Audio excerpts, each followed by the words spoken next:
All right, let me tell you, I'm a firm believer that in order to really, really laser target your resume so that you're going to get that interview, you have to actually do a little bit of research and tailor that resume specifically for the company that you're sending it to.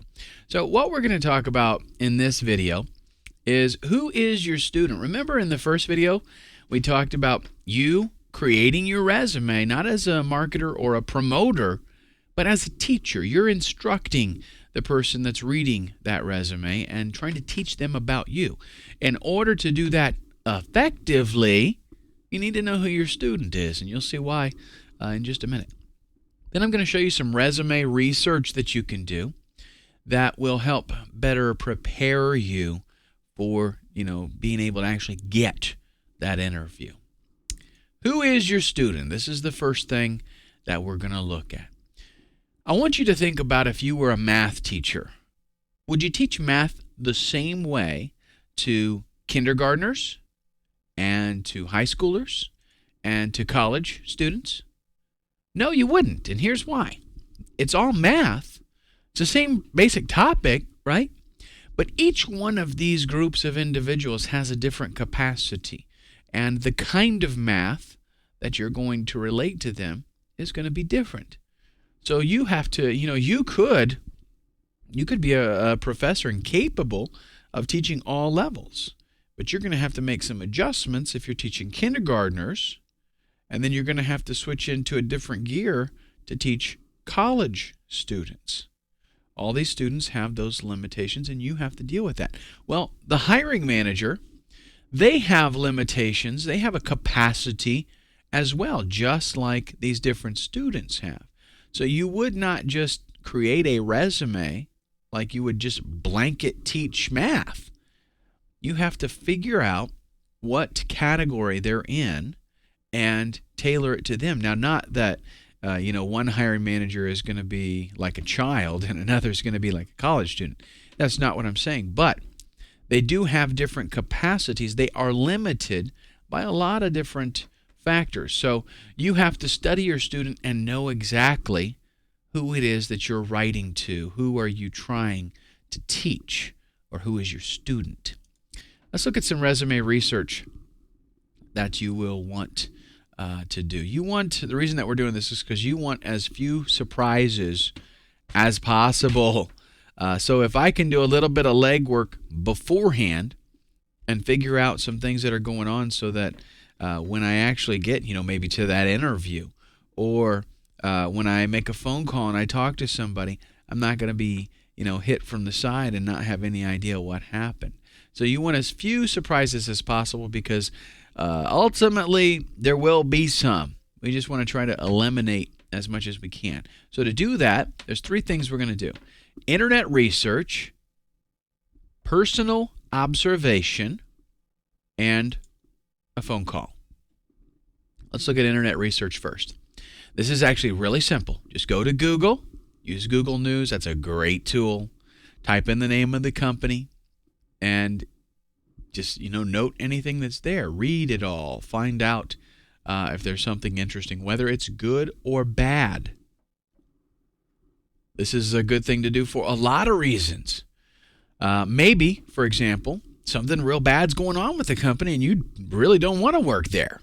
It'd be good to find that out before you go through all this rigmarole, right? Or maybe something bad happened that you happen to be an expert in and you could have prevented it. That would be real good to know too, because you could put that on your resume. A similar issue that you dealt with where you prevented something like that. So being as informed as possible about that company is really a good idea. What motivates the company? You can tell by looking at the news, and maybe they even have a news section on their website. Things that are going on with the company, you can see what they're motivated towards. You can also see what direction they're going. Find out what terminology they use. When you go to their website, if they have a website, which, most big companies do have a website, but go to their website, look at what kind of terminology they use in reference to their role in the industry. If they have possibly job postings. Maybe you can find the position even that you're looking for and see what kind of terminology they use. What do they call your position? If you're an educator in your little circle of terminology, but they call it a trainer, or they call it a workshop leader, whatever they call it, find out what they use, because that's what you want to use on your resume when you submit it. Find out what they're doing and focus on it. The more that you can, what I'm saying is not be everything to all people. That's not what I'm talking about. What I'm talking about, though, is anything that you can see that they're going towards, that they're motivated. If there's something in your history, in your past, that would follow along and fit in with that really good, that's what you want to hammer on. Obviously, remember your job here is as a teacher, so you have to teach them how your qualifications, your experience, how that matches up with what they're, as a whole, what the company is doing. Personal observation. Discover information that you can use for your resume. And I have to totally leave this up to you, because there's a lot of ways that we can do this. Perhaps they have some place that you can actually visit, something that's somewhat public. If there's some, certain things going on the internet that you can find out about them. Maybe somebody made a YouTube maybe a video on YouTube. Whatever. Just find out some information that you could use on your resume. What you want to do is kind of like I want to say maybe a book report. Just take notes of all the information that you find, and then at the end, when you've done all your research, describe your impression. Just do it in a few paragraphs. Describe the company in your own words as far as what you feel they're doing and what they're going through. And then you're going to pull from that, summarize everything. You're going to pull from that as you create your resume, specifically tailored to them. That prepares us for the last little bit of research, which is the phone call. Now this, I know everybody gets freaked out. This can be uncomfortable for a lot of people, but this is a very, very critical step, because, in fact, it's the most important. And you'll see why here in just a minute. This is what's going to separate you from the other 50,000 resumes that are trickling through their office. This is what's going to put your name out there. And this is what's also going to allow you to do a whole bunch of your own research. You might want to, you might find out that you don't even want to work for these people. And it's important to do that at this phase, and do it with a phone call. That's the best way to interact with people. Ask for the hiring manager. Chances are you're not going to get through to them, because these people are usually pretty busy. You might get transferred to HR or something like that, and you might just have to talk to somebody. Whoever you get a hold of, that's fine. Deal with them. But ask for the hiring manager. Then you want to try to get your name in front of these people 3 times. Once on your cover letter, once on your resume, and once in this phone call. Because this phone call, you could very well hang up, and they could, contact HR or something and say, look, this resume is going to be coming, and I'd like to see it as soon as it shows up. It's that important. Plus, this is a way for you to have almost like a subconscious thing, for you to have your name in their mind. If you've dropped your name to them, and they actually receive the resume, it's going to be like, oh yeah, this is one I want to look at because I talked to this person on the phone. We've got 3 goals that we want to accomplish in this phone call. Find out what kind of person they're looking for, and a lot of times that'll be a little bit hard to do. They're not going to just come out and tell you in 2 sentences exactly what kind of person they're looking for. You want to kind of feel it out. Find out how you should submit the resume. They might say mail it. They might say email it. They might say fax it. My recommendation to you, if they say you can mail it or email it, I would do both. and make sure you get the exact person that you should send it to. Give them an overview of how you could help them. That's the third thing, that the goal of this, that's the third goal of this phone call, is that you can give them an overview of how you could help them. You want to try to do that fairly briefly, unless the conversation just totally opens up.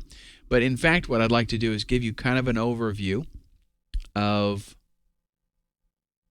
what this phone call needs to go like, and just take this as an outline. Okay, this is not like a verbatim. You're not reading from a script or anything like that. It's just an outline to kind of keep things, where it's constructed pretty good. And in fact, a good idea is to just take this outline, commit it to memory, even write down the outline so you can check things off or whatever. But practice this on somebody, like get a friend and practice going through this thing. First of all, we've got the greeting. Then we've got an introduction.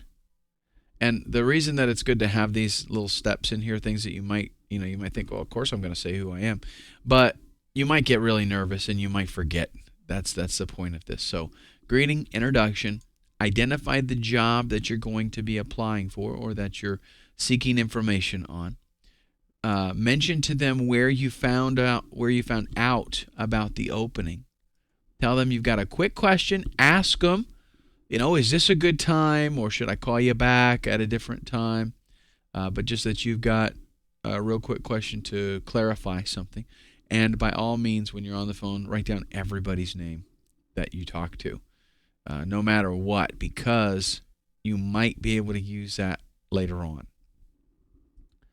So, that quick question, how do you do that?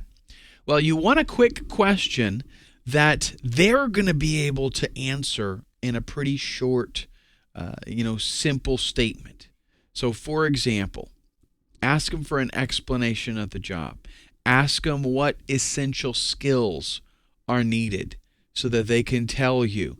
You have to be able to use PowerPoint, or you have to be able to use AutoCAD, or you have to be familiar with accounting, any of that kind of stuff. Just you want an explanation in their own words of the job. If you can start a conversation with them, by all means do so. If they don't seem to be in a real hurry, then keep them on the phone and, keep communicating with them. I will say this, in order to come across as a very friendly person, what you should do when you're talking on the phone is smile to them. Like, they can't see you, right? And you're thinking, oh, that's stupid. I shouldn't smile. Nobody can see me. Yes, make yourself smile. And when you do that, just like I did it right now, it makes you sound more pleasant. It makes you sound happy and excited. And you think just smiling does that? Yes, it totally changes everything about the way you sound. Okay, I just switched back to not smiling, and you could tell. So just do that on the phone, and it will come across to them. That'll give you a positive impression. If your skill set does not match, in other words, if I find out that I'm not really matched up for this job, then walk away. You haven't, one of the things that you're wanting to relay to them is that, look, I don't want to waste anybody's time. I want to find out if this is something that I'm interested in doing and if my skill set matches it. If it is, we want to proceed. And if it's not, let's go ahead and stop it right here. Assuming that it is, you want to ask them right there for an interview and ask them how they want to get the resume submitted. Now, during this whole interaction, you want to take notes of any terminology that the hiring manager used, or if it's a HR person, whoever it is that you're talking to. The reason is, if maybe on the website or at a recruiter's office or on a job website, somebody might have posted that job that doesn't necessarily have the familiarity that the hiring manager does, or they just use a different set of terms. And they were told to post a job and they went and they did it. The hiring manager is the one that you want to go with. So if you pick up that they use different terminology, then you want to note that. Now, you don't, out on the phone, you don't want to change your terminology, okay, because it'll sound kind of unnatural. What you do want to do, though, is when you create the resume, that's when you're going to sprinkle in their terminology. And do not forget to say thank you. And by all means, be very professional. Don't be casual. Mr. and Mrs. is totally appropriate when you're at this phase, okay? Now, is it for you? Does your skill set match? Be honest with yourself. There is no reason to get yourself stuck in a job that is not going to be something that you're happy with and that you can't perform effectively. Do you really want to work there? Find out about these people. Find out about the job. Find out about the environment, the work environment, everything that's going on there. And you make that decision. Really, with what I am giving you in this resume course, you're going to be able to be somewhat selective. It's not like you have to just take the first job offer that you get. You can be selective because you're going to get more interviews. Basically, if you do your homework and you do everything that I'm telling you to do here, you're going to get a whole lot of interviews. So don't just rush out and grab a hold of, the first thing that comes along. Remember that the hiring manager, the people in HR, whoever it is that you're talking to, they're really busy. Don't just keep them on the phone for no reason. Make sure once you find the information, if they're not interested in having a conversation, then just say, thank you very much. I just wanted to make sure I didn't, waste anybody's time. If you are interested in the job, you let them know. Say, it sounds really exciting and I would like to get an interview. How would you like me to submit my resume?